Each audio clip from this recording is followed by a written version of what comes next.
Hello guys. So welcome back to my channel again. So guys, mag-update for this video guys. Mag-update tayo sa ating smart garden, hydroponic garden, indoor garden. Ayan guys.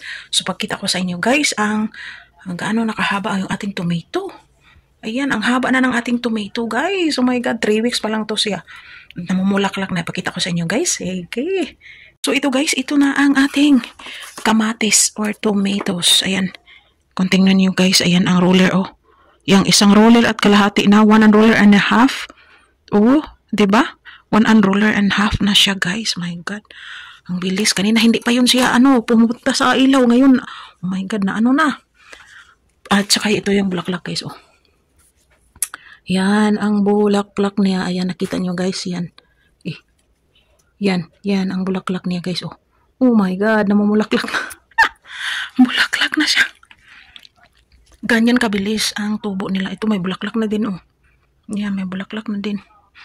Ayan, actually namumulaklak na talaga yung mga mahaba oh. Ito hindi pa. Ito mayroon na.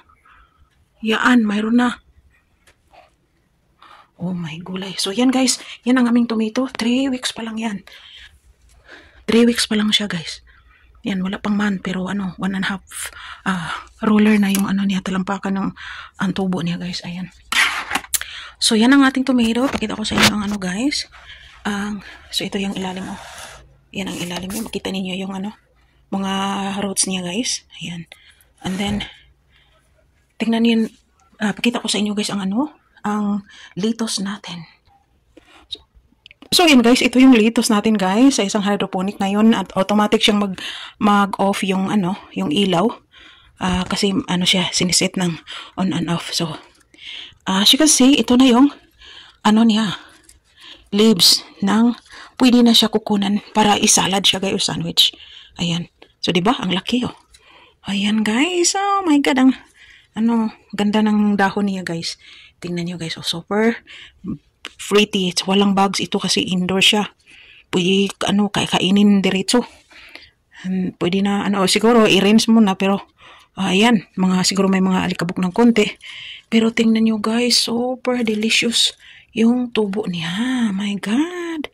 Ayan, so ayan ang aming maliit na indoor garden, smart garden guys. So yan, makita niyo guys yung niya, roots niya guys oh. Ayan. So ganyan ang roots niya guys. Ang dami. So yan guys. So yan ang update natin sa ating lettuce. So punta naman tayo sa sa bell pepper namin guys. Ayan, bell pepper. So dito naman sa ating bell pepper guys, ayan. Ayan, ito na malaki na naman, malaki. Hina nga ng tubo ng bell peppers natin. Mahina siya guys kumpara sa tomato and lettuce. Mahina siya pero finally tumubo naman siya. Oh, ayan. Yan ang ating bell peppers. So tingnan natin kung gaano kalaki yung bunga niya. So ayan guys, that's it. Ayan. So dito naman guys ang celery na nilagay ko sa tubig guys. Ayan. So hopefully magtutubo ito ng makapag tayo dito guys, harvest tayo dito ng hydroponic anyway, ito ay isang lang siya.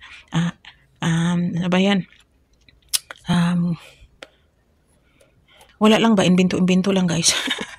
So ayan, that's it guys. So that's it for now guys, ang ating update sa ating lettuce at sa ating indoor garden vegetables guys. So ayan, thanks for watching and God bless. Take care.